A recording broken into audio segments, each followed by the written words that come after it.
Alright folks, today I'm diving into a word that might just give you the edge in your GRE prep, amortize. Now, amortize might sound like financial jargon, and yeah, it is. But it's also a stellar addition to your GRE vocabulary toolkit. First things first, what does amortize mean?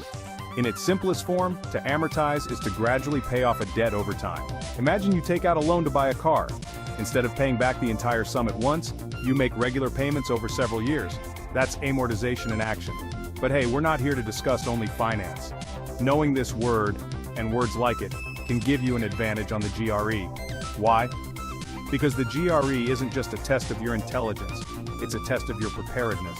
The verbal section challenges your vocabulary, comprehension, and analytical skills.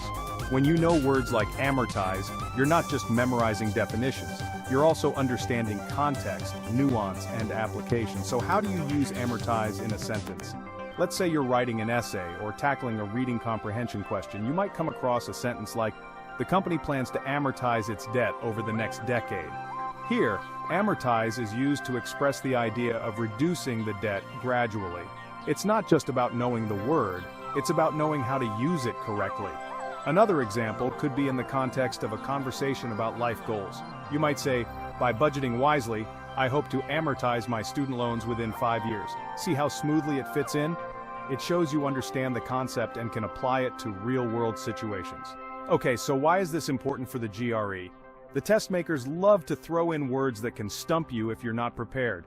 Expanding your vocabulary means you're preparing yourself to encounter these tricky terms and handle them with confidence.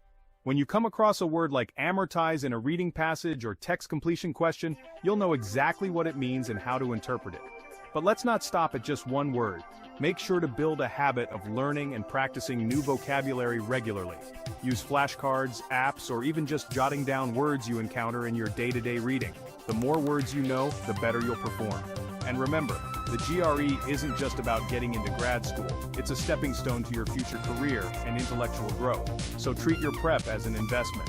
Amortize your study efforts over time. Break it down into manageable chunks and tackle it bit by bit. All right, that's a wrap for today. Keep grinding, keep expanding that vocabulary, and you'll crush that GRE. Thanks for tuning in, and see you next time.